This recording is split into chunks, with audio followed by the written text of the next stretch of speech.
how are you today? This is Vives Khuong with one of the 365 videos that I will be sharing with you this year. So if you have not subscribed yet, make sure to click that button and that bell so that you can receive all the love, all the goodness.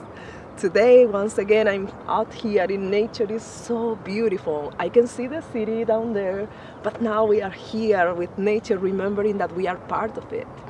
And the other day in a video talking about how from a spiritual perspective I saw my life and the discrimination or racism that I felt or that I experienced as something that is okay because it was just what it was and it had a purpose. I want to make sure that I clarify that this is not about condoning what other people might be doing. It is important to hold ourselves accountable to what we do and for others, ideally, to do the same. So that is more of a spiritual perspective, but I want to make sure that we also acknowledge other aspects of our beingness. So I have something that I want to share with you.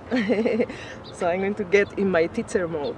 I love to share this with my students and clients. So what we have is, we have an aspect of us that is our inner child. Then we have a part of us that is the adult. And then we have the part of us that is the inner parent. Okay, so both the inner child and the inner parent have part shadow and part light. So that means they are not completely pure divine light because they have gone through things, through trauma, through experiences that have created a little bit of that shadow. So part of who we are is left in the shadows because maybe we weren't accepted, we were hurt, anything that happened.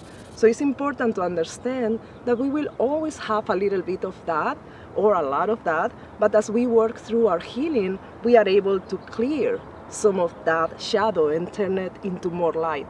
But it will never be 100% light because then we won't be here, right? This is like Earth school, so if we are able to overcome all the shadow, then we will be out in, I don't know, in the heavens. So what happens is that part of us, our inner child, cannot understand that higher spiritual perspective of, oh, well, yeah, I was discriminated and insulted because it had a greater purpose. No. The inner child needs to be angry about that. It needs to cry about that because our inner child needs to be protected. So what we need to understand is that part of us still can feel that pain and it's okay. We don't want to always be that spiritual self only because it would be an incomplete being. So we have this part and we need to take care of it. So that means that if you have experienced any kind of discrimination, you are the one that can hold your inner child and say, everything is okay, it is not about you, it's about them. So you are safe with me. I'm going to protect you, I'm going to love you.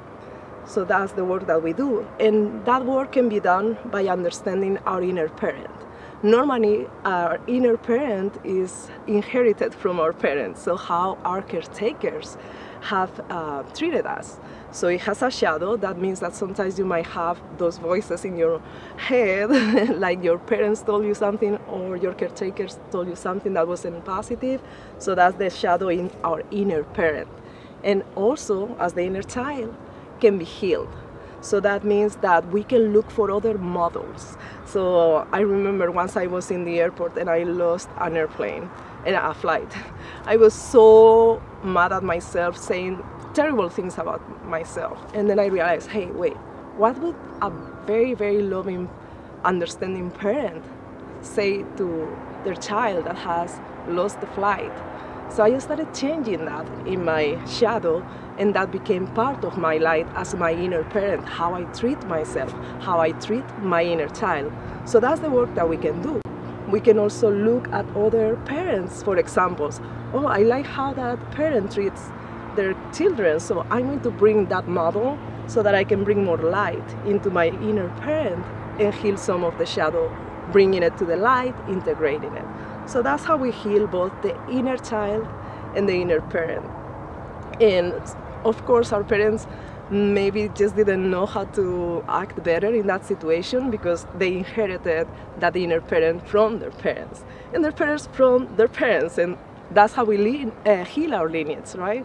So we understand these aspects and we heal them. So once again, this is the inner child and the inner parent.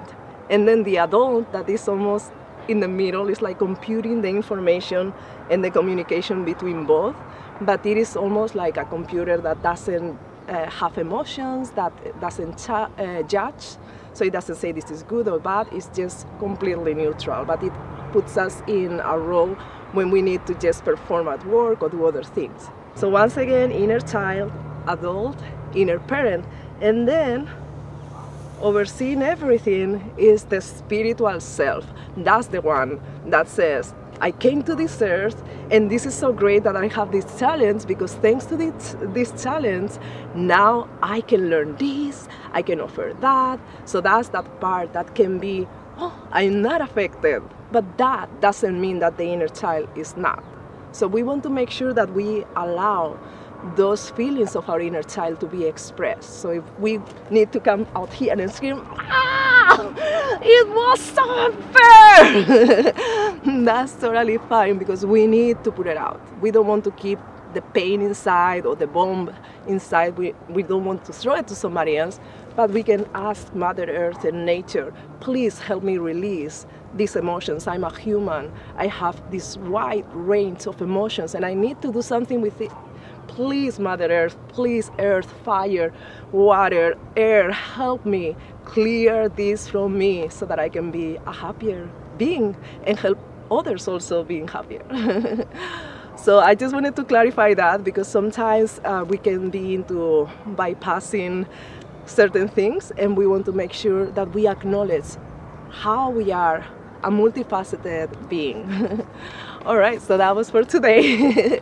And I will see you tomorrow. Take care. Bye.